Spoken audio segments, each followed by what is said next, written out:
Thank you so much, everyone, for taking the time to spend your evening with us.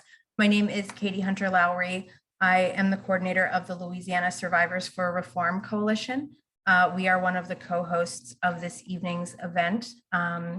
We are co-hosting this event alongside Crime Survivors NOLA, who provides a physical book and online resource guide for survivors of violence in Greater New Orleans. We also have LA Repeal, which is a coalition of community members, activists, faith leaders, and everyday people organizing to end the death penalty in Louisiana. And Louisiana Survivors for Reform is a coalition of crime survivors, homicide victims' families, and organizations creating change in the criminal justice system. We're really excited about tonight's panel and the very crucial conversations and voices and stories that need to be heard when we talk about death penalty repeal. A little bit of housekeeping: this event is recorded. We'll share the recording afterward. Please put any questions in the chat if we have time. At the end, we'll get to questions. And at the end of the webinar, we will also have a call to action and let folks know how they can get involved in the campaign to end the death penalty in Louisiana. So without further ado, I will introduce Sister Helen. Sister Helen Prejean is known around the world for her tireless work against the death penalty. She has been instrumental in sparking national dialogue on capital punishment and in shaping the Catholic Church's vigorous opposition to all executions. Born and raised in Louisiana, Sister Helen wrote Dead Man Walking after corresponding with and serving as spiritual advisor to men on death row before they were executed. The book ignited a national debate on capital punishment, and it has inspired an Academy Award-winning movie, a play, and an opera. Today, although capital punishment is still on the books in 26 states in the USA, it has fallen into disuse in most of those places. Prosecutors and juries alike are turning away from death sentences, with the use of the death penalty becoming increasingly infrequent. Sister Helen continues her work, dividing her time between educating the public, campaigning against the death penalty, counseling individual death row prisoners, and working with murder victims' family members. Sister Helen has written 2 other books: The Death of Innocence, an eyewitness account of wrongful executions, and River of Fire, My Spiritual Journey. So we're so grateful to have Sister Helen here and to have conversations with victim survivors in Louisiana. So I will pass it to you, Sister Helen, to welcome us with some remarks and start with our speakers.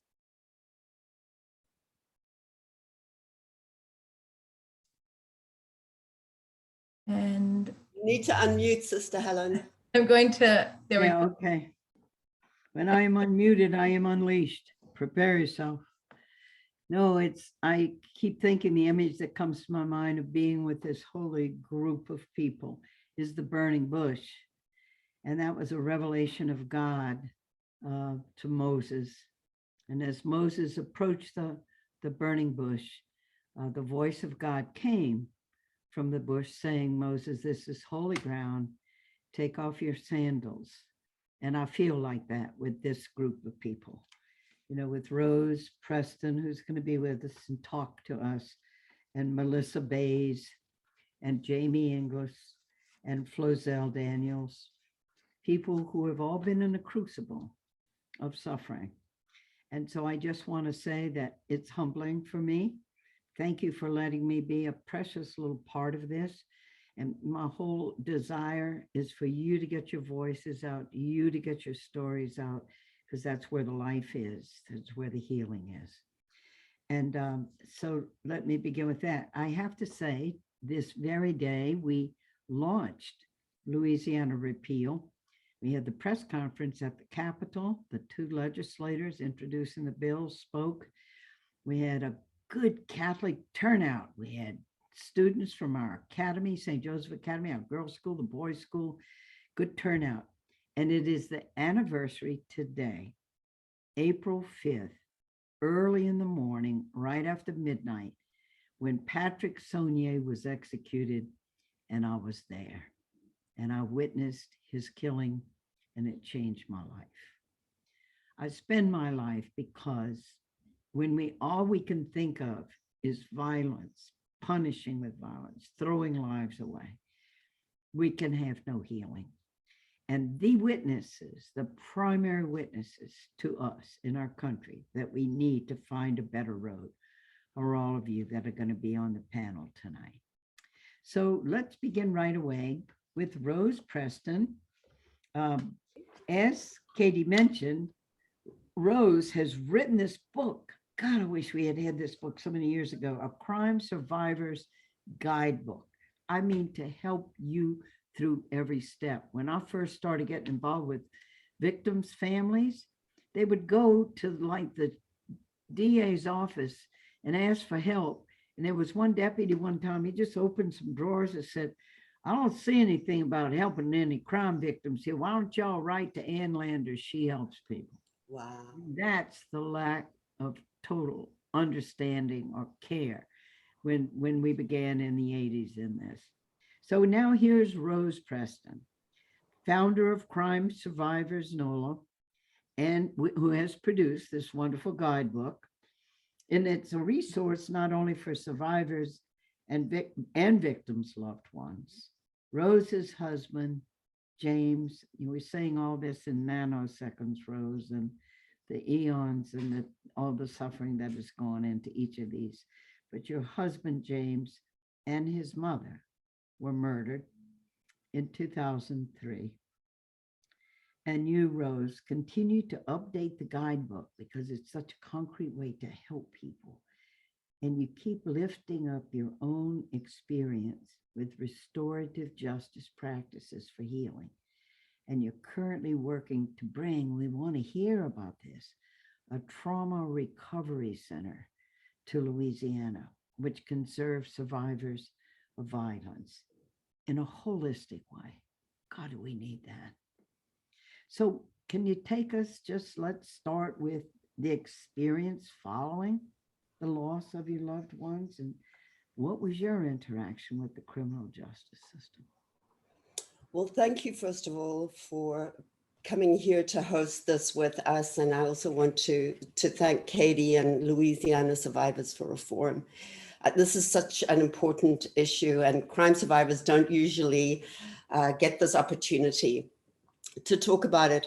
My experience was that of, I think, most people when they deal with the criminal justice system. I actually don't call it the criminal justice system because there's not justice really involved in the criminal legal system. Yeah, and you're already in a lose-lose situation because it's just compounding the loss of whatever it is that you're experiencing that's been the cause of violence. I was just in the dark. I just did not understand what was going on. My brain was in trauma. And the information just was, like you said, that guy opening the drawer, I don't see anything here. Right. And with the adage of knowledge is power, I felt very powerless. And I did not understand the sequencing of what went on. And so, and I felt like I was in the shadows of this case. You know, it wasn't about me. It was about what the state decided they were going to do. Oh, yeah. So I felt very voiceless in the process. Yeah, really. That's the thing, you're acted upon. That's why the use of the word survivor and not victim, I just think it's so important, Rose. I'm sure it didn't take you long to come to that because it's the powerlessness and you're acted upon. Right. I mean, some of those families I was talking to when first got started with this, I mean, they'd call to ask things about when a trial was going to be, and they would treat it like they were the problem. And they couldn't get information. It was just like, you know, or then they were used. We need you to be in that courtroom because we want to seek death. And if they said they had some questions about the death penalty, then, you know, it's just, sorry, they would drop them, ignore them, or just really not let them voice at all what they felt. Absolutely. And so what did you need actually for healing? And then what did you have to create yourself or find your way to create for yourself and others? Actually, it was just quite by happenstance that I was turned on to a chaplain, an NOPD chaplain, um, by my detective. And she was the one who turned me on to grief and support groups. Ah, And that was just so radically helpful for me, because I finally was in a room with people who knew what I was going through. I didn't feel alone in the process. yeah. And that, I mean, that's something that I'm always encouraging survivors to go to, is to have a place where you can express yourself and feel heard. Yeah. So that for me was a real turning point, was coming across that, because then you find community, then you find people who care, who are responsive. And that was the thing that I really needed. You find a lot of times, like, well, I did anyway, that there are people who either sensationalize the fact that, oh, you know, murder is part of the picture, or otherwise there's this like a sense of stigma, you know, like, oh, I don't want to get too close. This is kind of scary. And a lot of the time people don't know how to dialogue about what a survivor is going through. That's a huge issue as well. People avoid it because they're just not sure they're going to say something wrong. Right. So that's actually a section I have in the book as well. It's something for friends to read, because we have to have that awareness of what people are going through. And I felt very isolated, and I wanted to isolate. I was in a Yeah. very dark space. Yeah. So the support groups are just for me were very healing. I didn't have to talk in them. I could just go there and just be a lump, but hear other people's perspectives. Yes, indeed. You know, that thing of feeling like there's a stigma, or, you know, like I remember one of the victims' families just saying, when people see us coming, they turn the other way. Yeah, They turn yeah, away from us. It's like we represent sorrow, or maybe they don't want to get close to us because, hey, maybe exactly. this, I mean, you know, a kind of, you know, stigma maybe is, Right. Yeah. yeah.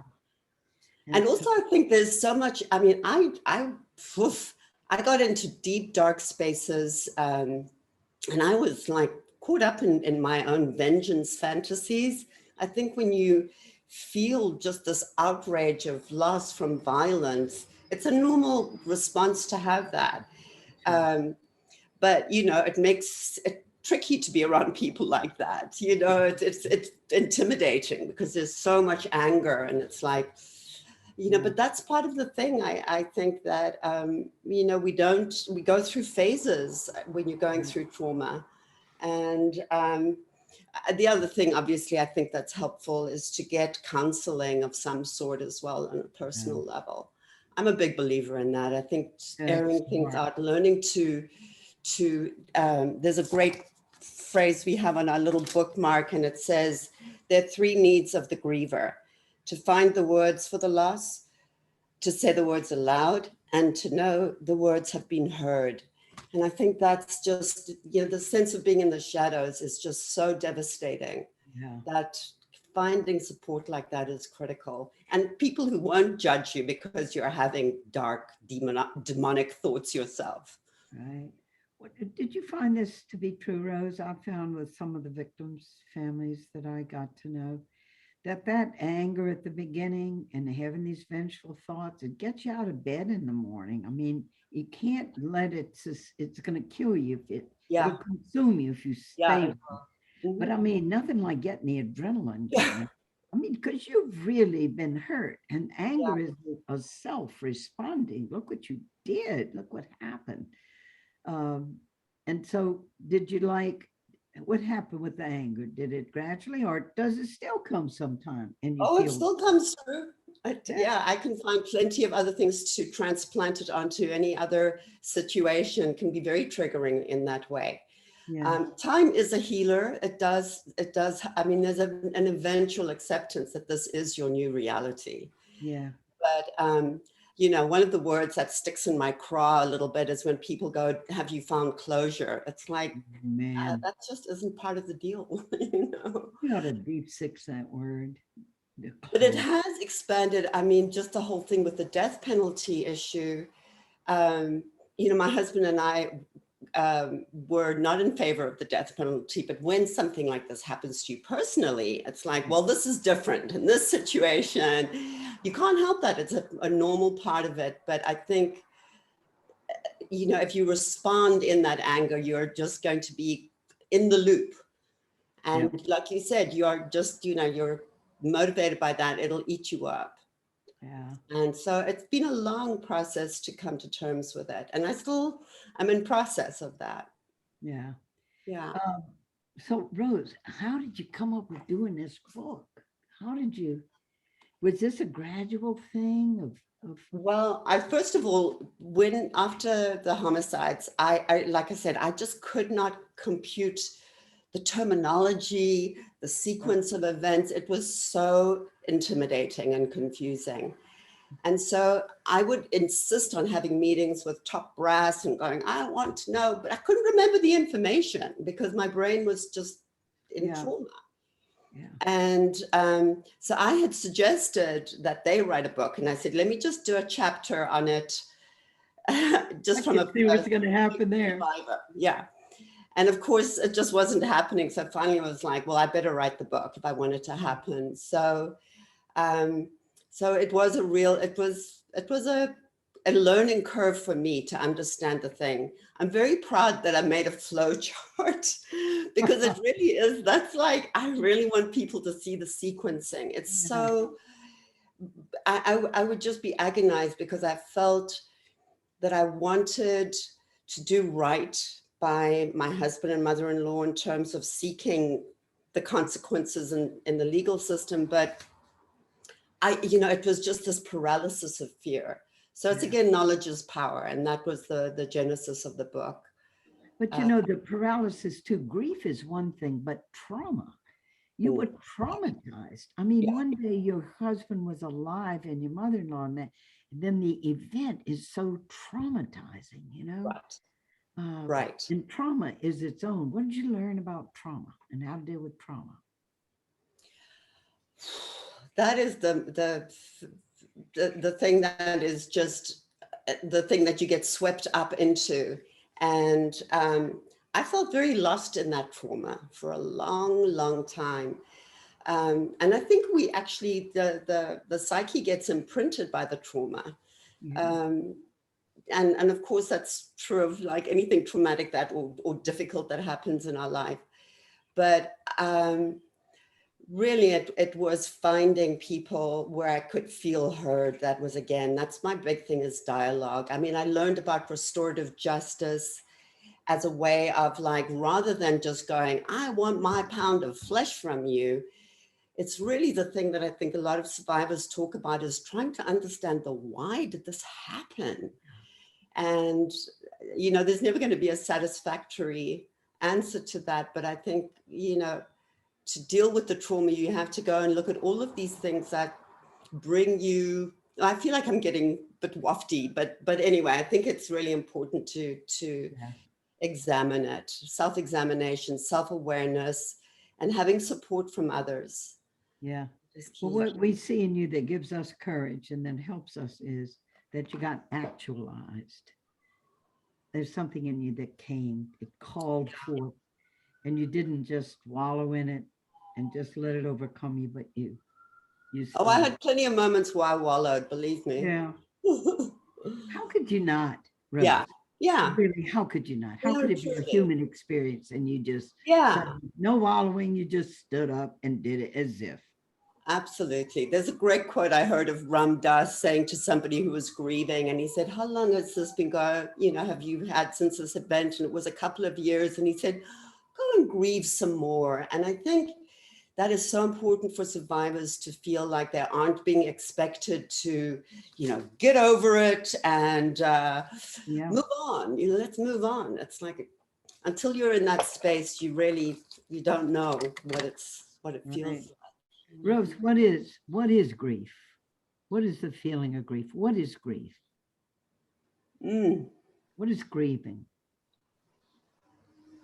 I don't know why I'm thinking of this. It's like grief to me as an expression of love. You know, I remember there was one time when I went to the gravesite the first time after the burial, and I was just overcome with grief.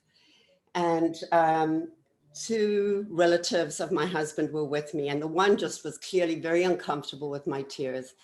And she said, you know, crying won't bring him back. And I was just gobsmacked by that comment. And luckily, the other relative said, where there's been great love, there will be great grief in its loss. And to me, that really was just, yes, that is what it is. Grief is a reflection of loss that involves somehow our love, something that we love very much. Thank you. That is so valuable. And we got it with the little time we have left.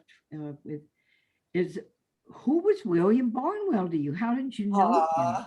Well, William Barnwell, Reverend Barnwell, was an amazing activist who we sadly was one of the first people, the first person I knew who died because of COVID. Yeah. And what a loss. Every time I would see him, he was somebody who was dogged in his persistence. He was like, the death penalty was really a cause, its abolition that he championed.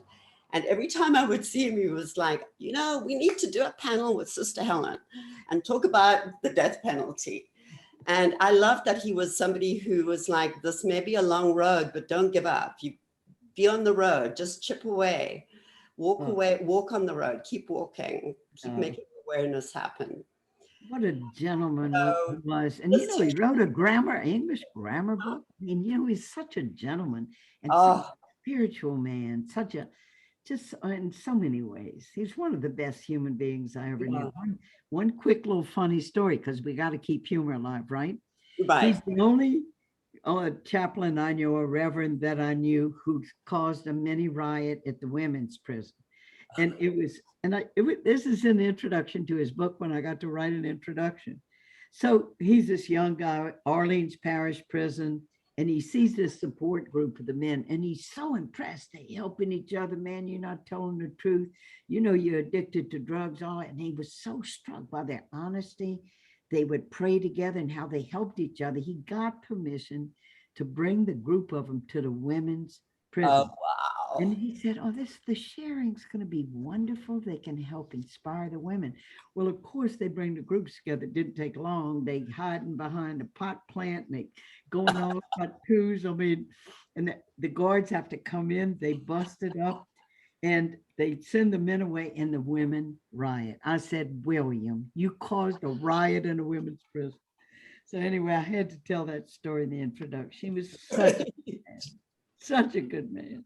Oh, Rose. Well, he was a real champion and had so much respect for your work. And I have so much respect for him and for your work. So it's really a pleasure to have this moment to be able to share in honor of him as well. It's nice to be talking about him. See, Trinity Episcopal is right next to the St. Thomas Housing Project. So when I woke up about poor people and moved out of the suburbs and started working at Hope House, well, he was one of the first people I met. Here's Trinity Episcopal in the Garden District, right juxtaposed with the inner city of New Orleans. And Trinity Episcopal reached out. I mean, they were always doing programs and not just trying to avoid, oh, that's the violent people and all that. And so death penalty was right in there. And he was we did some really great things together. I loved him, loved the man. And Corinne, his wife, wonderful woman as well. Thank you, Rose. Thank you. Got us off to a really wonderful start. And so now we come to Melissa Bays. Where's your face, Melissa?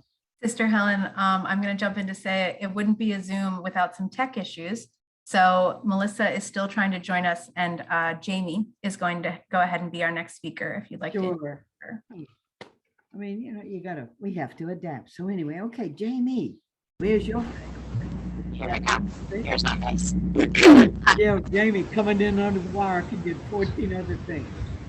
All right, so I'm going to read the little bio we have of you. Roselle, wrong. Jamie Ingles. Ingalls. Is Yes, it ma'am. Is that right? Ingalls? Unmute. Yes, it's Ingalls. Okay. A professor of history, college and career guidance counselor, and a lifelong resident of West Louisiana. What do you mean by West Louisiana? I didn't write that part. I live in North Louisiana, and I've lived in New Orleans. Oh. as well. Okay. You are both a homicide victim survivor and a death row family member. Your father, oh my God. Your father, James Baldwin, was convicted and sentenced to death in 1994. He murdered his mother, Elizabeth Baldwin, and 3 other men. Your father was not executed. He died after prolonged illness on death row. How many years on death row? That is a hard life. 6 years later, is that right? Yes, ma'am. There's a huge amount of noise coming from somewhere. Would you happen to know who? Somebody cutting the grass outside your window? Is it for me? I'm not hearing it anymore. But yes, what you said is correct. My dad was on death row for 26 years. Well, so honey, I hardly even know how to answer the question, but you lost your mother, then your father is on death row, but you stayed close to him. How did you do that, and what did you have to suffer? I was 6 when this happened between my parents. So I had to make a decision according to all the adults that were involved in the situation, what I felt about the death penalty, how I felt about both of my parents, and really how I felt like, I guess I had to choose a side.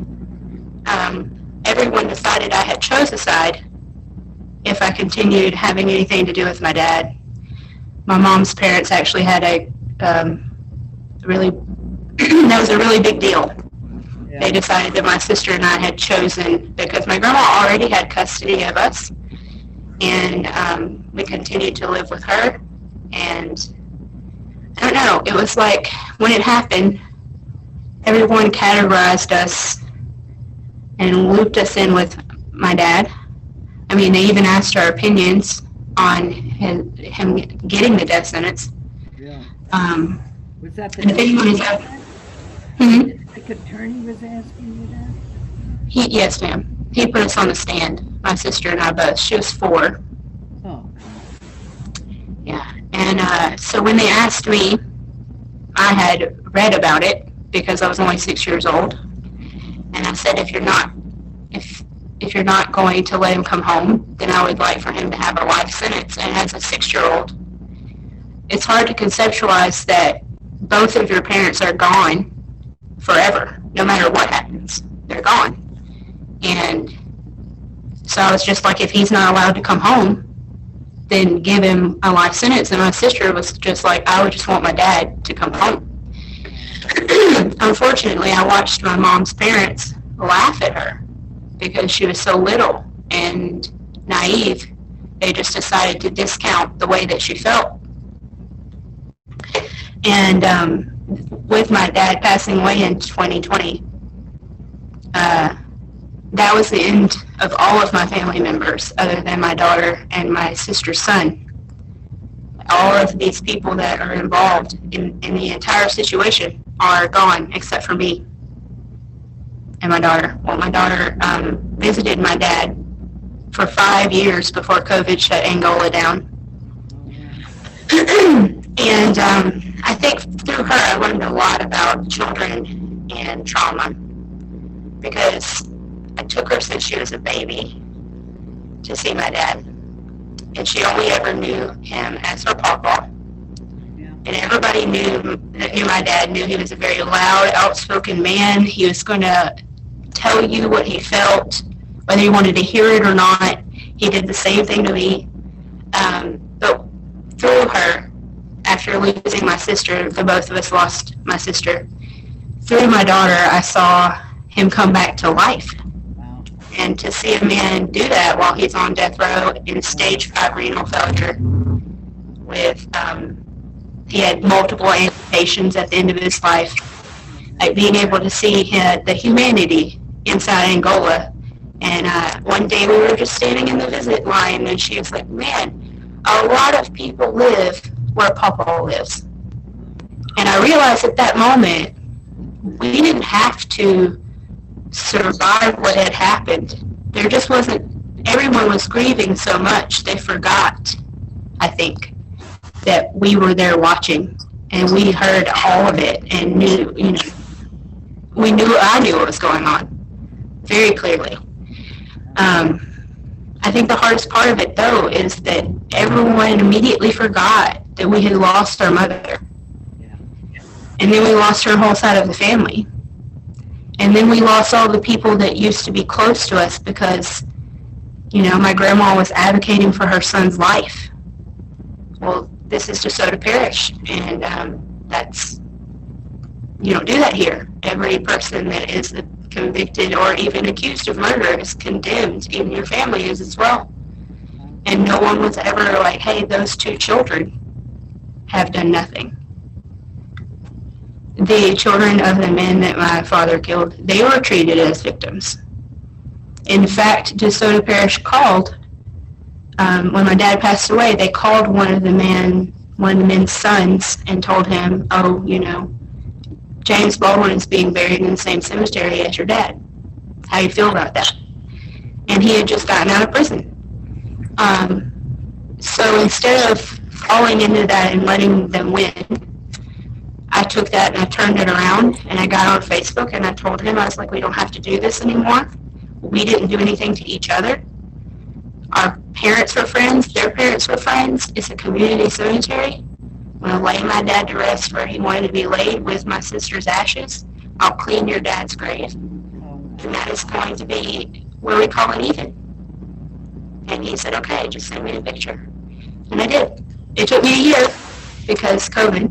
But as soon as I did all the things that I told him I was going to do, I talked to him, and that was the end of it. I just, I really advocate for victims' rights, as well as I feel like all families should be considered in situations like this, because there are a lot of children out there that have no voice because they chose to have anything to do with their family. And I just don't see how grown adults can be okay with that. So, Amy, do you think those experiences really help shape you? You seem to be a person who knows you have a sense of purpose in your life. You have a great sense, it seems to me, of this interconnectedness of life between people. Like, we didn't do anything.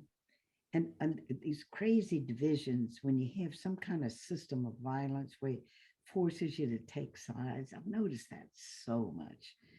I, of course, as spiritual advisor to people on death row, very often with murder victims' families, it's like a seesaw.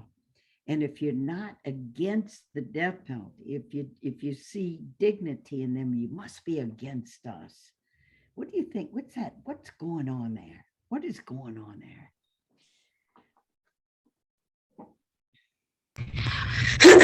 I think that we have lost a lot of compassion as a nation, as a people. And I think that I have gained from this experience the most positive thing that I can say that I gained from this, other than I've just always been proud to be my dad's daughter. And I feel like that's always been fully up to me. It was my mother. I should have an opinion. I think that only opinion that matters is mine and my sister's. I got to watch people from the other side, because around prisoners, people will drop their humanity. And I watched that a lot of times when I would visit him in the hospital, because he was probably near death 38 times. For real. They would be like, oh, this is it. Here he comes. And I mean, I've watched them serve my dad a death warrant while he's laying in the hospital bed. Like, with me there. If Angola has allowed me to come to the free hospital and see him, the free people hospital as he calls it, and see him, then that means that they feel like he's not going to make it. But then they also serve him a death warrant and refuse to count him as a terminally ill patient, even though he was stage 5 renal failure. And I grew up watching my grandma struggle with it, and she became a hoarder, and she was very reclusive and afraid. And I get that, because where we live, the opinion resonates. If you don't believe the same way, then you're a pariah. But watching people drop that act because they don't have to impress a prisoner, and seeing what's behind that has taught me that compassion is needed all over the world. And that everyone is so focused just on the one view that they're not seeing what's around it. And I've always been around it, but I've had to, it's just been me since 2005. I raised my grandma passed away, she had cancer. All those people that said, oh, it's because your grandma cares about your dad, none of them were there when I laid my grandma on the ground and I had to raise my 14-year-old sister. Nobody came back is the problem. So I've had to, instead of ever being a victim of anything, I've just survived constantly. And he's no longer here for me to have to protect him. And I can say what I want to say now without any repercussions against him. Like, Angola can't do anything about what I say now. Yeah. And it's so freeing to be rid of that place. Yeah. And they're no longer, putting him in making him scream from pain meds because his leg's been amputated, I think people have an odd view of prison where they think it's a pretty place, which Angola is very pretty on the outside. Really? And they never get to see how it's 102 degrees inside. Yeah. And they still won't fix that. No. But they will get to see where the medical reformation for Angola, so that men are actually getting real medical treatment at this point. It's very archaic, Angola, and I had to survive. I feel like I walked with him all 26 years. I know I have. And I felt like sometimes we would be disconnected and he would be like, oh, you don't know how it feels to be on death row. But I do. I do know how it feels. But to be walking around and free, but knowing that that's looming over your only family member for so long, and then losing all of my family members consecutively after that, and having the only person that's there for you be a man on death row who spent all of his time after my grandma passed away taking care of me and my sister. And I just think that it's an experience that you don't know anything about unless you've lived it. And now I'll get to tell that. And also, I do college and career counseling with seniors all over DeSoto Parish, in the same exact place where I was raised and condemned at the same time. And I live in my daddy's house. But I see these students, and they immediately are drawn to me. They want to talk about their life. And they're like, oh, I'm sorry, that's too much. I'm like, oh, baby, you can't tell me too much. So I think that, what I'm doing now is, it's very important. And what everyone here is doing now is very important. There's always been such a huge gap between victims and survivors, and then the family members of the people on death row. Because death row doesn't bring gifts to anyone. No. So I think this is very important. You know what?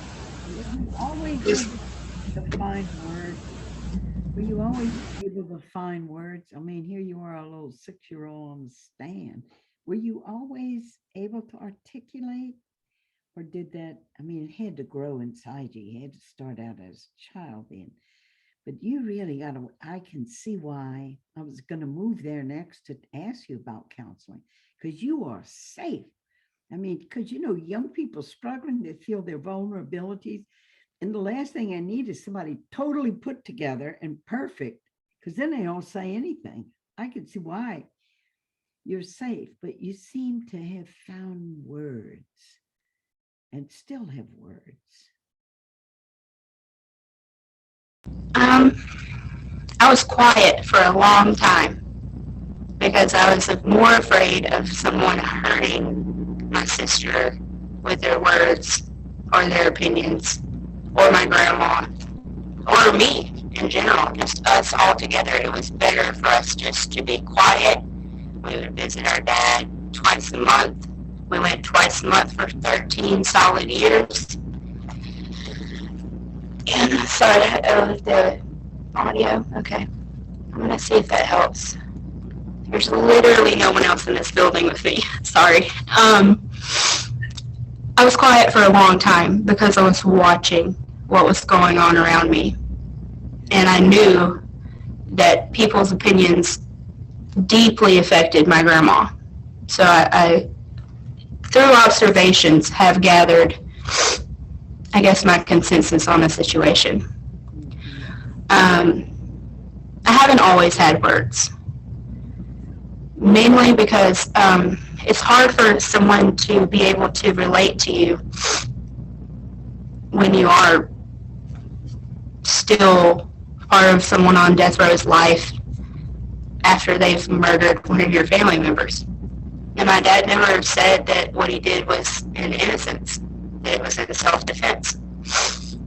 And I've had I don't know that anyone ever actually thinks about how long and what the process is coming to terms that with one of your parents hurting or killing one of your other parent. But we had a lot of talks, him and I, because death row gives you nothing but time. And I've probably sat him down, well, they sit him down, probably 10 times in my life and talked to him and had him tell me exactly what happened over and over again. He never had a problem with it. He would even tell me what he was thinking in those moments or how long it seemed like it lasted. And I mean, I've read his whole transcript, which is like 25,000 pages or something. It's like, it's a lot. It's like 3 or 4 boxes. And I had to form my own opinion. And I guess that's where the words came from, is when I accepted how I felt. I needed to accept it fully. And it didn't matter what anybody else had to say or who was going to get their feelings hurt. My feelings needed to matter at some point, and so did my sister. And she didn't have a voice because she was so little. Yeah. And so I guess I became the voice for us both. Yeah. So I can understand, to protect your little sister, you had to be there. And at times much better to be silent because you didn't want to evoke all this stuff. But also this thing, when you do visit with somebody on death row, all you have is your presence and your conversation. You can't say, let's go get a pizza, let's go look at a movie. It's just the true visiting and being present to each other. I can't even imagine how that must have helped your father. Do you think you helped him? Absolutely. My dad is very opinionated, as you know, because I remember seeing you my whole life in the contact visit room as a little girl. Me and my sister and my grandma all were there. And my grandma was part of a lot of advocacy groups in North Louisiana. My dad drew Christmas cards for Amnesty International. I mean, Angola wasn't just a place we went once a month. It was a large part of our life. I'm sure they're really overjoyed to not have to hear from me anymore. I might call up for old time's sake, but I know that it did. I know that it helped my dad, especially after losing my sister. He never forgave himself for that. that every time we would talk about it, he rarely could talk about it. He would blame himself. If he was out, then she would have been saved. Which may not even be true. Yeah. We never had counseling. We just went back to our normal lives. Like, we went back to school after they sentenced him to death. We never had trauma counseling or grief counseling of any sort. It was like everyone felt everyone that was bad was gone, so we were safe. That did not happen because my sister fell to genetics, and when addiction runs a large part of both sides of your family, what do you do? So when we lost her, I know for a fact, without me, because I was the only person that was never going to turn my back on him, that he wouldn't have made it. I mean, yeah.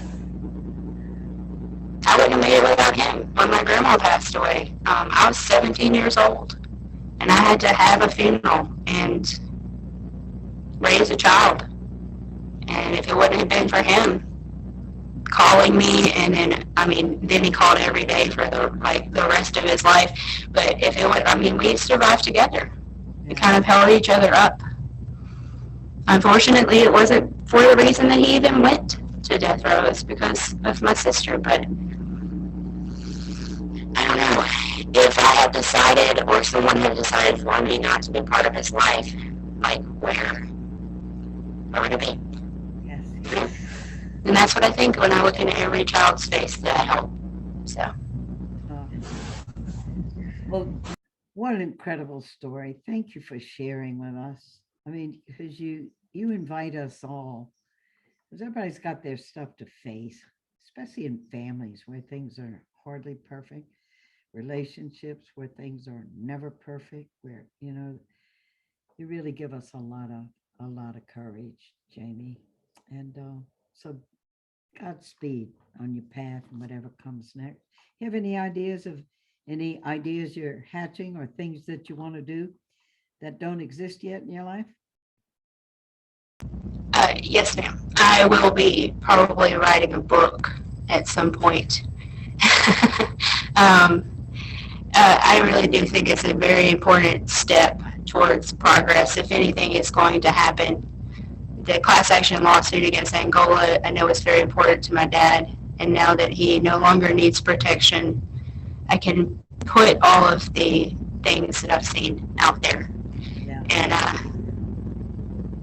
maybe help somebody else not have to go through what I've had to go through. Maybe help advocacy groups realize that, there are some left behind, which I think is just because, children have made a choice. I don't know that children are allowed to make choices. So I think we need to give grace to children of people on death row. And I'd rather just see death row gone all together, Yes. but to remember that they have children as well. And their lives stopped that day too. Boy, yeah. I just want to put one little gleam of hope. There is a new warden. His name is Tim Hooper. He is now opening the doors of the cells of people on death row so they can socialize and they play basketball games. There's a humanization beginning to come to Angola, and people can get education as well, take college courses, develop their minds. And waited a long time for someone like him, but it is beginning to happen.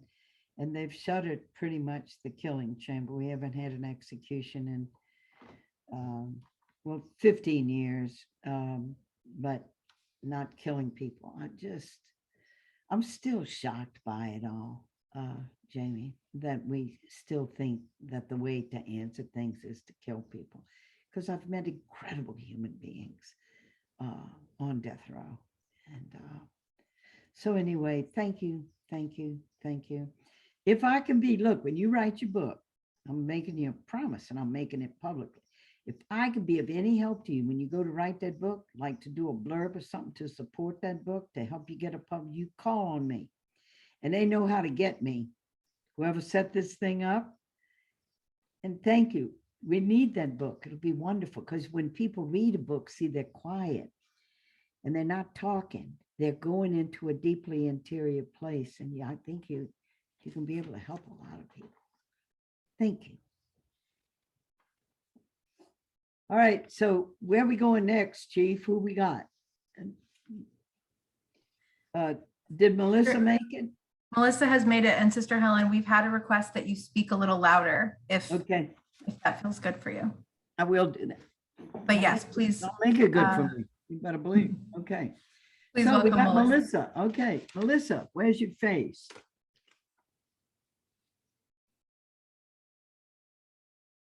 I believe. Okay, Yes, it's on she there is. now. Okay, Hey, how you Melissa, doing? you're worth waiting for. You're worth Okay, good waiting for. evening. Okay, so we're gonna read this little bio about you.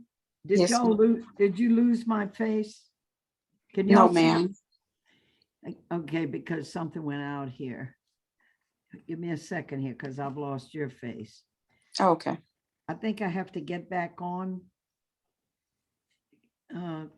Because I've lost you. Let me just get back on. He can see you. Okay, all I see right. you too. Mhm. Okay, as long as y'all can see me, okay. And I got a glimpse of you, Melissa. Okay, Little thank you. bio about you. Melissa Bays is a nurse, an advocate for violence prevention, working with a group called Change. She's a mother in West Baton Rouge who lost her son Harold Jr. to gun violence in 2018 in Port Allen, Louisiana. That's where my grandma and grandpa were, Oh, wow. Melissa. She never received any closure in her son's case. Does that mean it went unsolved? It went, it was no true bill. A no true bill. Well, you got to explain. We'll get back to that a little bit. Yes, ma'am. Okay. And so, Melissa, we're going to want to ask you about your own story and what your experience has been like, of course, following the loss of your son, that you were never given that closure of your son's case. And you believe if the police work had been done differently and more quickly, you would have gotten more answers about what happened. And then Yes, we ma'am. want to ask you what you think about all the time and money and energy that's spent on killing one person and the death penalty, in contrast to what could have happened if your son's case had been handled differently. And that you didn't learn about the Crime Victims Fund until you became connected with LSR. In what ways could Louisiana better support victims' families instead of focusing so much on capital punishment? So can you take us there? You got a lot of good listening hearts here, loving Okay. hearts. that wanna hear the story. I feel the time and the money and the energy they spend on the death penalty and like other stuff that they could handle other cases, more better.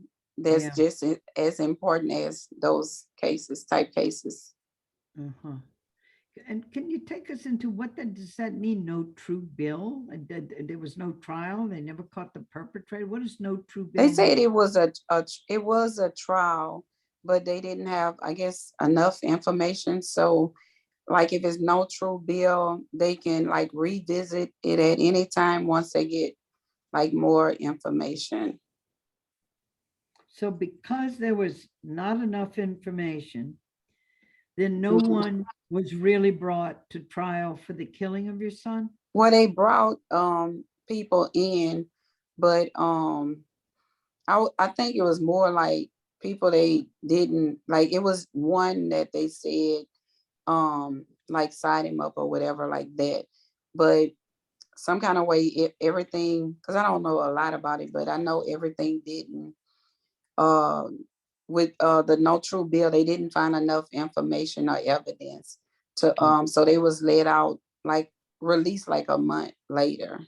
I see. But I'm not gonna lie, some of them that was locked up, only one I felt probably really should, but some of them that was locked up, it was, to me, it was like self-defense because the people came where they was.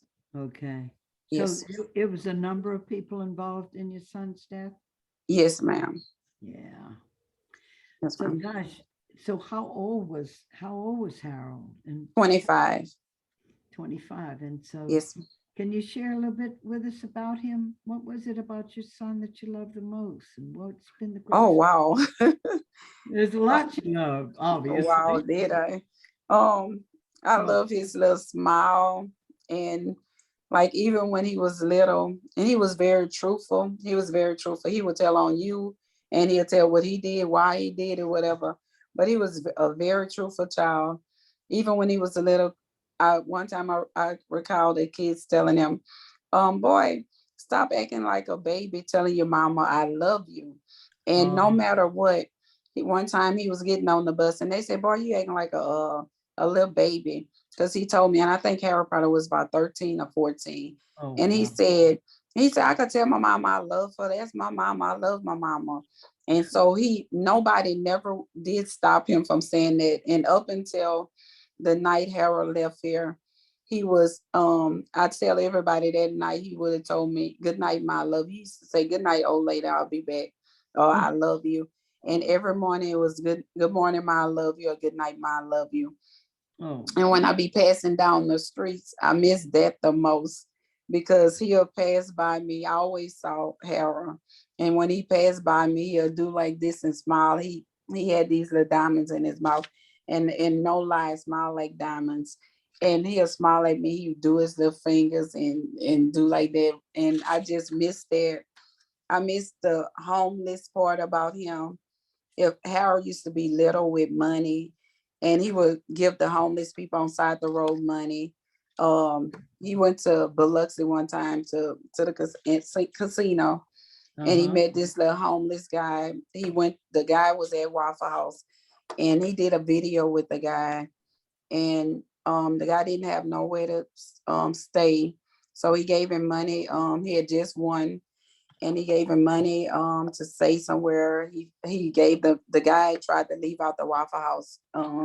And he told the people he was hungry. And Harry said, now y'all mean to tell me all y'all people in here can't give him money. So he gave the guy money to get food and everything. And Harry just had a good heart. And I just feel he shouldn't have left like that because I know the way he loved me and his kids, even my daughter. Harold and I always was against like guns and like violent stuff. And sometimes I just feel I wish my child, well, I know he listened to me, but I just wish at a time he would have had protection. I'm sorry. really? So, yes, ma'am. So hard to protect young sons from the guns and the violence. Yeah. Well, I always used to tell him, don't like play with guns or whatever. So he did respect me enough not to have that. He stayed in the back part of me. He did respect me enough not to have that. But then I also be saying that night he probably could have had protection. So I always kind of because stuff getting so bad now. And Oh, it is. Oh, it yeah. is. Oh, it is. Yes. Oh, man. And you just where never you know. got all that love from, Melissa? Where did you learn to love like that? I mean, a teenage boy yelling from the bus that he loves his mom. I mean, I don't know that I ever heard a story Yeah. quite like that. Where did you get all that love from? Well, I guess his mama. It was mutual love. Yeah, his Yeah. mama. His Yeah. mama. But I don't know. I it's like I lost part of me losing him. And I just felt if the police just take more time into handling people cases and stop worrying about death penalty and all kind of other stuff and put more focus on other type cases because my baby was just as important. It'll be a better like place. And then sometimes you have where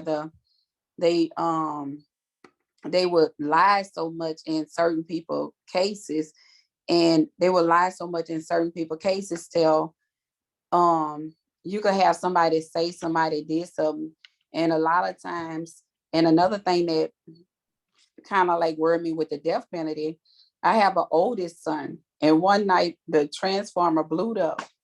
The people came, they said, "Oh, I saw that boy. My eyes was on that boy. I saw that boy." Guess Boy. where my son was? He was in Cleveland, Ohio with his There you daddy. go. And they told me, "Oh, I ID'd him. That was him. That was him." And they Right. said he blowed the transformers up. Everything went black. But my baby was in Cleveland. So Yeah. it's a lot of times you could be doing a death penalty on someone that really didn't even do that crime. You know, you see Wasn't that even a in- lot of yeah, times. or not even in the state. I mean, he's in Yes, Cleveland. yes, he was in Cleveland, and the police told me he saw my baby. He said Yeah. I identified him. I said, "Well, if I have another twin son, that was him." Then I said, "But I don't have another one." So that's So what I'm saying. A lot hopefully, of I mean, so they didn't get him, right? He yeah, was able to prevail and show that he really was in Cleveland. And they got- well, that's where he was. There was no way he could be Yeah. here. But I'm just saying, a lot of times people put stuff on people and they would lie about it. So just God forbid somebody go get the death penalty and you be done killed that person and then find out later that's really not the person. But you taking all this time, money, and energy, you know, to take somebody's life. And I feel nobody should judge anybody but God. That's right. Yes, ma'am. I mean, it's been such a mistake to turn over this power to government that you can, first of all, I mean, get this. You're going to be able to decide out all the murders. What's the worst of the worst? Who knows what that means? Okay. True. Any True. human being laws. Then the other thing is they give complete discretionary power up to the DA and prosecutors to go for death or not. So, I mean, True. you don't care about the victim as much, you know, you're not going to put a lot of energy into it. And True. it was just, and we're making a lot of mistakes. But I got to ask you this. So I evidently, Harold's just like part of you, but Yes. you have other children. I have another son and I have a daughter. I have a 32-year-old son and I have a 27-year-old daughter. And when I tell you all of them, like somebody asked me that question one day and and I mean, she said, "Oh, I didn't mean no harm." That's what the lady told me. I didn't mean no harm. And I know my son loved me because when I tell you, it's like our chain is broken. Harold was part of our chain that's going to link again in another life.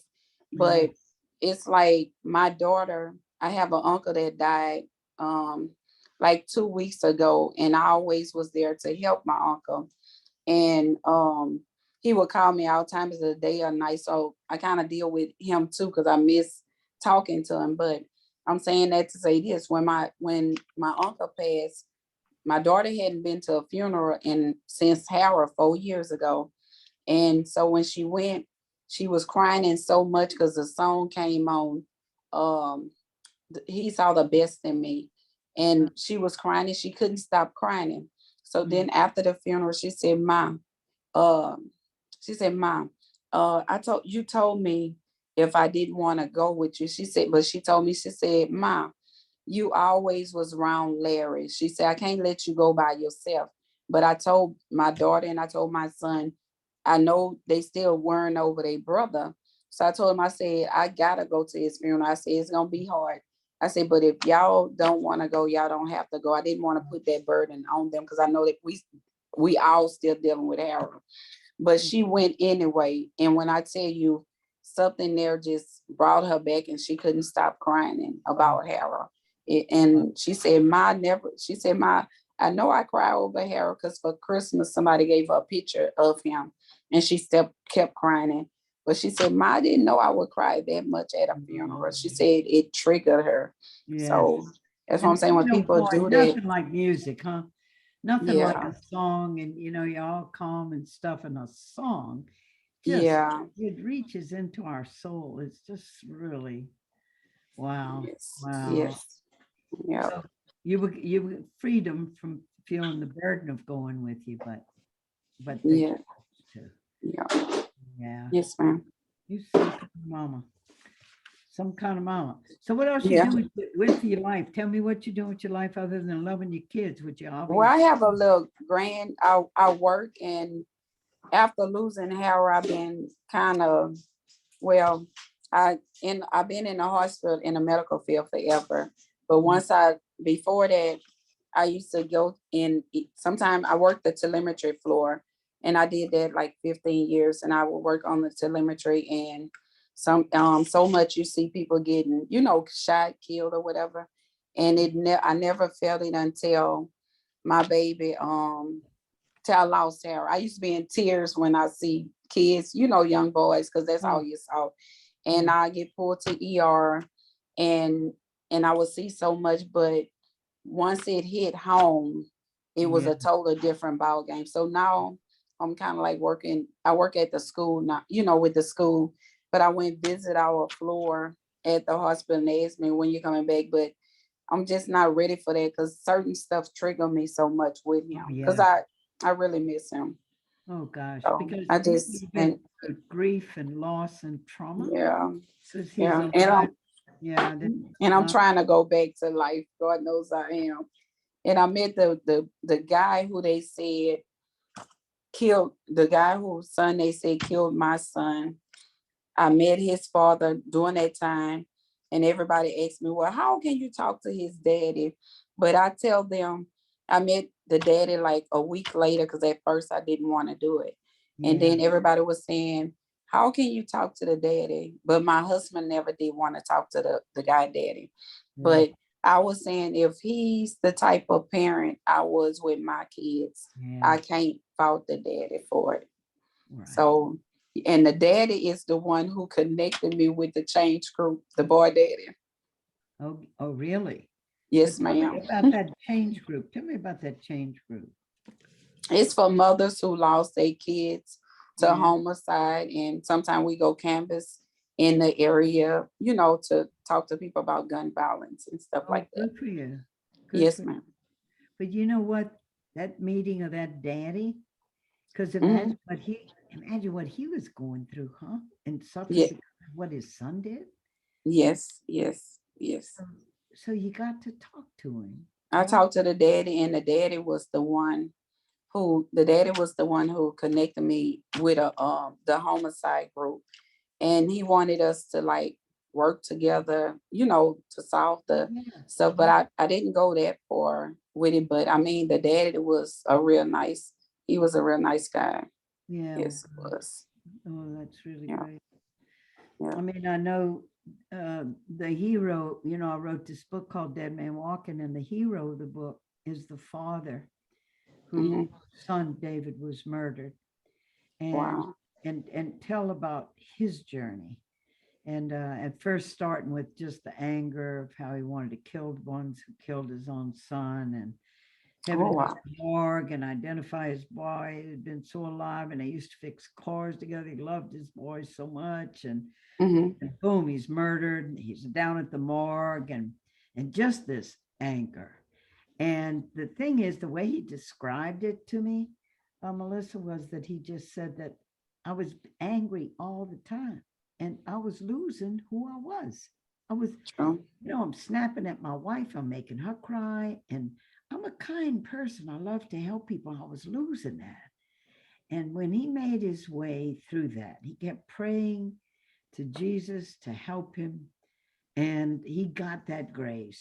And the way he described it to me, and I can hear this a lot in you, but he just said, they kill my boy, but I'm not going to let them kill me.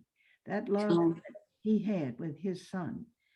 And he's the one, then the killer of, of David, his son.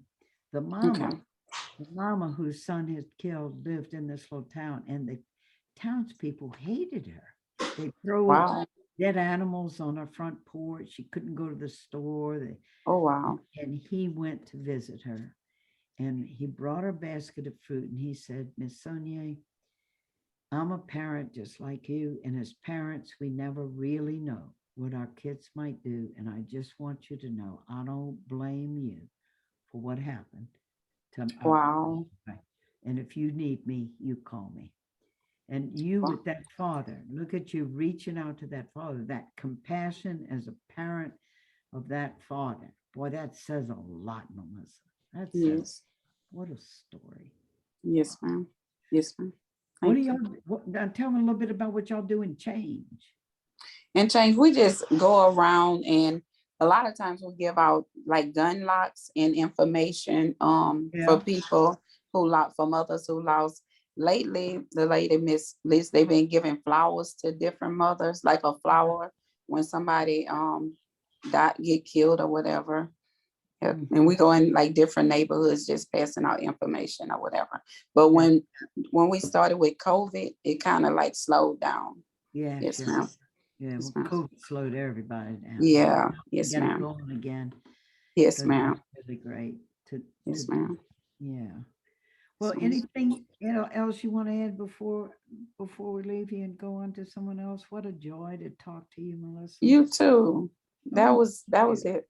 That yeah, was it. thank you so much. Thank Really you so much. appreciate it. Okay. Thank you. All right. All right, y'all. So we're going to be moving on here. How we doing on our time? How we doing with this? We're doing well on time. Thanks so much, Melissa. That was All right. Thank you. Thank you. Wasn't that fantastic? That was fantastic. So then we're going to come now to Flozell. Flozell Daniels. He's the president and chief executive of Foundation for Louisiana, a nonprofit organization dedicated to building stronger, more sustainable communities statewide. Boy, do we need that. After his 20-year-old son, Louis, was murdered in 2016, Daniels became a victim advocate and a proponent for changing state and local policies to increase public safety and improve effectiveness and fairness of the justice system. So boy, do we want to hear about that. So tell us, Flozell, your story, starting with the losing of your son and his advocacy for you, been a way of healing. Yeah. Good evening, sister. Good evening.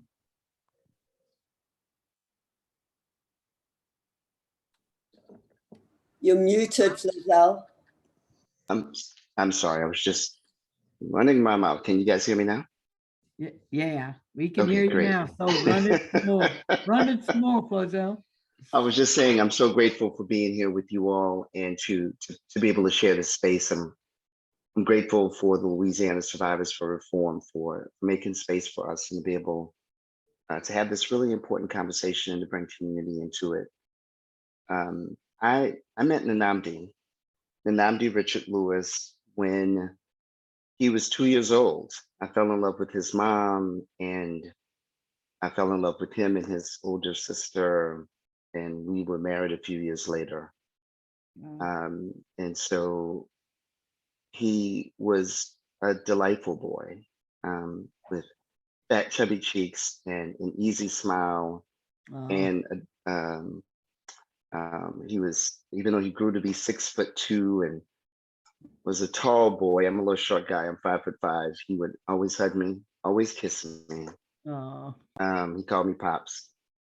And he was smart, and bilingual, and well-traveled, and thoughtful.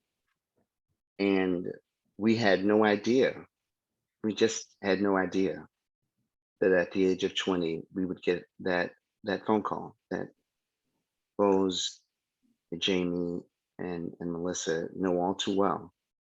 Yeah. And it's really strange, Sister Helen, when you invest yourself into someone and they invest themselves into you. No one ever tells you that there's a likelihood that you may lose them and the hole it will create in your heart and in your life. It is 6 years later, still unfathomable. It is the most unimaginable thing you can imagine. And it has been really the worst kind of life lesson as a parent and as someone who loves the other family members and his sister, my daughter, who's 27 now. It has permanently changed our lives, completely shifted our understanding of life, and in so many ways has reframed my faith and my understanding of humanity inside of that loss. Yeah, it's hard to know what to say, But just except say a that, little bit about how it reframed you a little bit. Can you talk about that a little bit? well, I grew up in New Orleans, born and raised on Ferret Street, if you will. It's a local neighborhood here, Uh-huh. Yeah. and um, so violence has always been a part of this community's personality. Yeah. But I was grateful to have avoided that. And so I just didn't understand that as someone who was also raised in the church, good old fashioned Black Baptist family, good people, both here and in Mississippi, that it really tested my faith. It really tested my ability to understand how humanity, whether humanity had the ability to show up for each other, Yeah. right? I mean, if you Way think to about put it, it. in New Good way to Orleans put it. alone, Yeah. Show up. we for- have since Katrina, on average, 150 murders a year. It's been 16 years. You do the math. There are thousands and thousands of people, hundreds of thousands, I suspect, because each of those people, each of these lovely, wonderful humans has dozens of people who love, right? Yeah. On average. And so the impact is huge. And I see it. I can't go anywhere in the city without meeting someone who has a story to tell about their loss. And as you've heard from others on this call, how the system and society has a lot of work to do in answering the call to this particular kind of humanity that I'm talking about, and the experience that we have, and what that means. And so what kinds of things are you doing in the whole thing of, trying to set up this foundation for sustainable Yeah. communities to be alive? And what does it mean to be safe? How do we build a What? place? That is the question, Sister Helen. Yeah. And it's the question that's not being answered. And so in my day job, I've always had a chance to work on public policy, to work with Louisiana's people and others across the nation who care about racial equity, who care about actual community safety, which is a different part of the conversation than what we normally hear from DAs and police. Right, exactly. For people who care about folks getting a second or 15th or 121st chance, because haven't we all had all those chances? Yeah. And we get to work with and invest in people and organizations and practices that seek to free people, that seek to elevate us all to the freedom and the joy and the justice that is our birthright. Give us a sense of some of those programs you're talking about. Like what? We've been involved in supporting, for instance, some of the justice reinvestment work that happened in 2017. We were able to pass historic legislation to try to reduce the jail population and add some other humanity into that work. We've been involved in reforming the local jail here in New Orleans. Yeah. A critical part of that effort that has made it one of the smallest jails in the nation per capita, when it was the most incarcerated place, as you know, in the nation per capita when Katrina hit. Still a lot of work there to do, and are working now with the sheriff-elect to affect some of those things so that we can make sure that people in the jail are safe. Part of what we are interested in from that perspective, Sister Helen, is investing in ways that make sure people in community get heard and seen, and that people who have control of systems, elected officials, appointed officials, and the like, understand that we have a different vision for safety. Yeah. My son was not made safe by Louisiana being the most incarcerated place in the world. Right. My son was not made safe. We think the guy who who committed this crime, we think we know who he is. And when we looked into his background, he'd been in and out of the system, a system that didn't serve him well either Right. at multiple levels.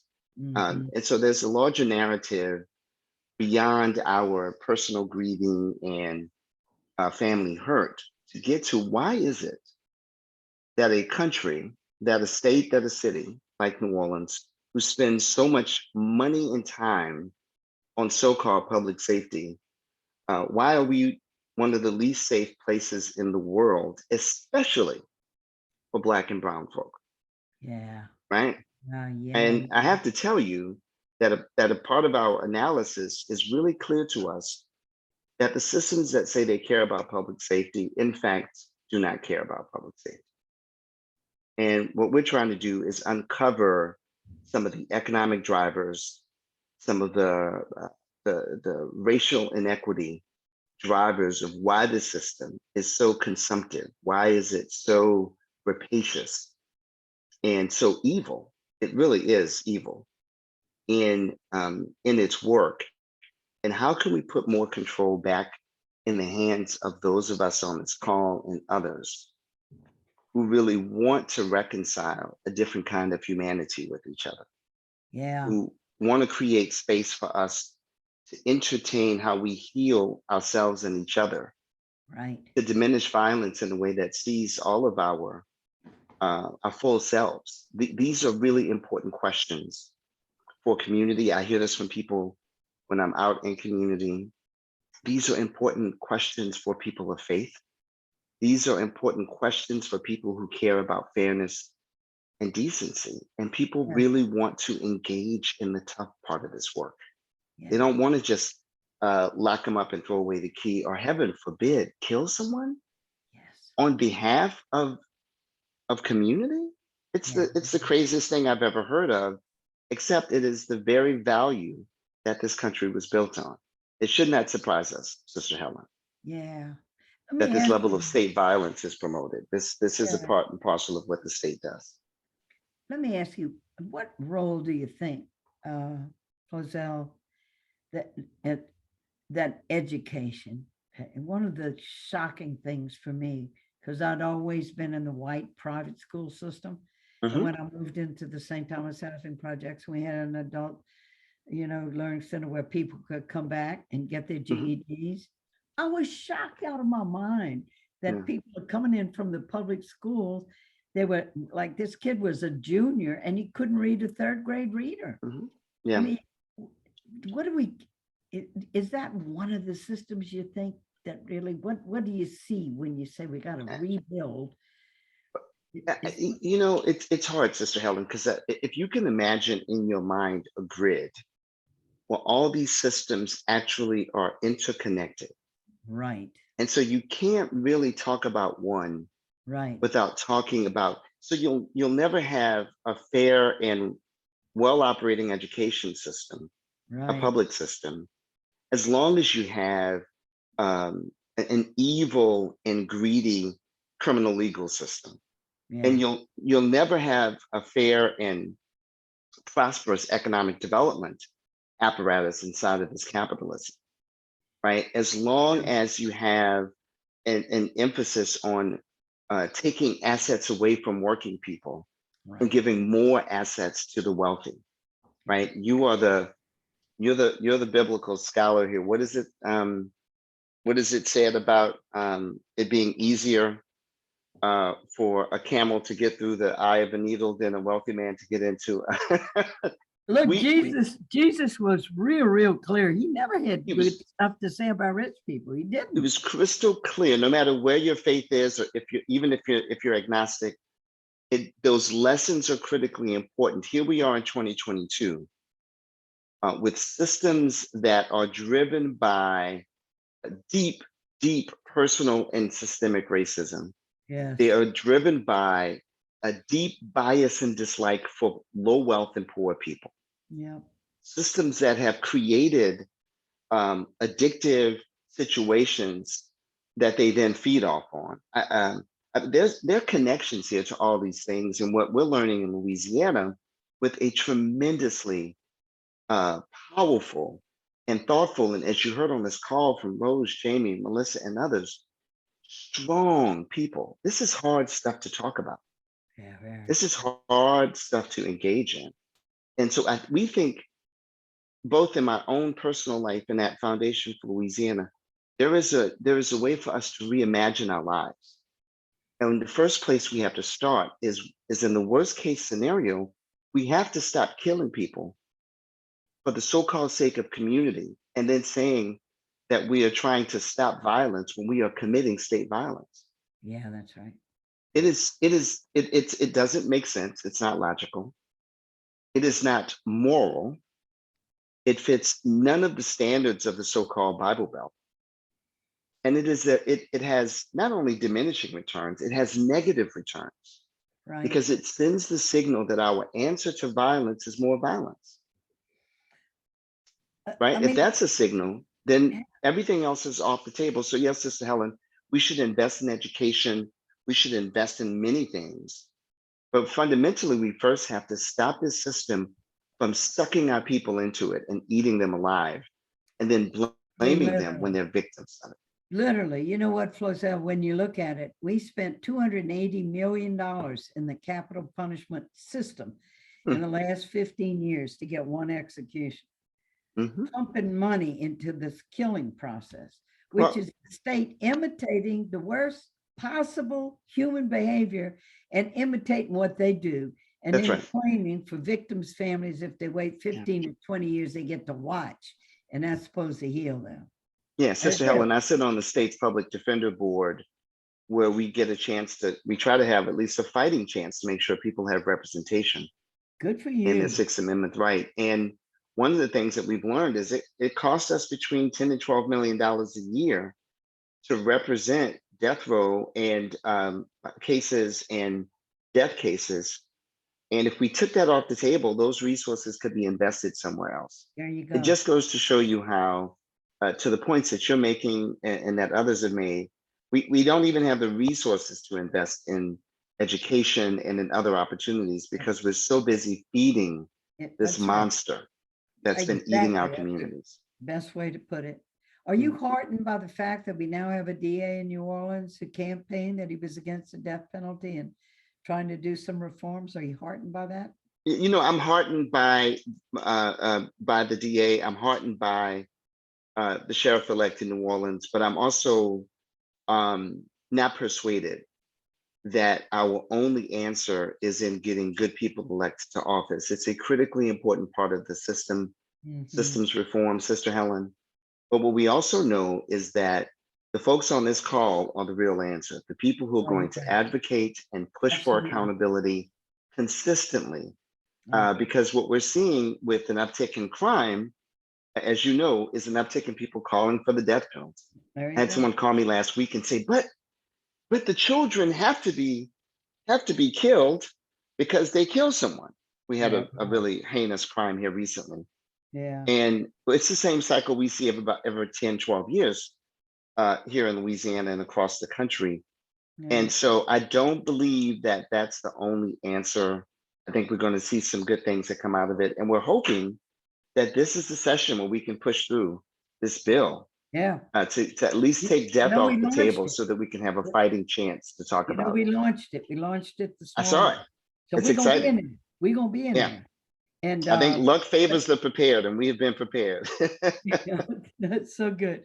I mean, it is community involvement. Speaking of education, I spent a good part of my life trying to educate mostly white Americans, you know, because we have white privilege and people are so unaware of the racism and endemic in every system, just waking people up. And here's what I found. People are good, but you got to wake them up and give them a chance. When they wake up, we can make change. And I'm hopeful that we're going to be able to do away with this monster gobbling up all the resources, killing people, and turn it into life programs so that that's right. People but Sister Helen, I'm hopeful too. And what it does is it gives us a chance to unwind generations of narrative that we've been fed, that has made us believe that this system is designed to keep us safe. I grew up thinking, oh, well, you know, you do the crime, you do the time, the death penalty, why waste time And then you get educated and you begin to match your values with your actions. And you Correct. realize that these are not actual answers. And for those of us who've gone through the grief counseling, the years of therapy, the Yeah. years of calling out from work because I couldn't get off the floor in the morning, all the things that this loss takes from you. And then you realize the system is interested in taking more from you. Yeah. Not only are they not solving crime, those things are that's a debate for another night. But for them Yeah. to engage in the death penalty Yeah, truly. and to Look, suggest to us Flozell, that's a source of safety, it's just not the right thing. boy, I'm so glad to meet you, and it's so good to hear your voice and to know what you're working on and how you've taken that grief and that loss. We got to move from a punishment model. What made us think that punishing people and throwing them away and separating families was a good way to go, you know? And the racism is so close to the Yeah. legacy from slavery and stuff. But I don't know. I sense maybe there is some waking up going on. The killing Yeah. of George Floyd, Black I think Lives so. Matter, Confederate statues coming down and being put in Mm. museums. I mean, maybe something's going on and we can be a part of it. And I- you I- certainly are I- part of it. Well, I think so, and all of us are. Imagine Sister Helen and Rose and Jamie and Melissa. Imagine if we could get away from fear-based decisions Yeah. and really. move to love-based decisions. There you go. Love is going to save us. It is going to strengthen us. It is going to give us the opportunity to deal with restorative justice and other really tough things and tough conversations and tough corners that we have to turn. That really is our only It's chance. another And road. It's yeah. another road, and but we're the hope. You know what? Hope's an active verb. You got to practice it in order to have it, That's because otherwise you're standing on the side and you're just paralyzed. So thank That's you. right. Thank Thank you, you. Roselle, for sharing with us. Thank you for everybody sharing with us, with Jamie and Melissa and Rose. Thank you for all of you. And now we're going to just talk about Katie, who's back there behind the scene here. We want to plug into action and invite people into action. I got to tell you, I have a blank screen and I can't see anything. Can somebody put up how people plug into action? Where do people go to get involved? Yeah, so I went ahead and put in the chat the Action Network link for folks who live in Louisiana, or please share with your family and community in Louisiana. You can check out the link and send a quick, or as long as you'd like, note to your legislators letting them know that you want to see the death penalty repealed this year. We will also send out links and information about all of the groups that co-hosted this event and the work of everyone who spoke, all the attendees. So you will get a lot of information. And again, thank you so much to Rose and Jamie and Melissa and Flozell and you, Sister Helen. This was a really, really incredible and moving event, and so honored to share space with y'all. An honor for me. Thank you, everybody. Thank you. An incredible group of people. Well, Good night, you all. Take care. All right, good night. Thank you all. Take care, y'all. Good God night. bless. Y'all have a good night. Everybody.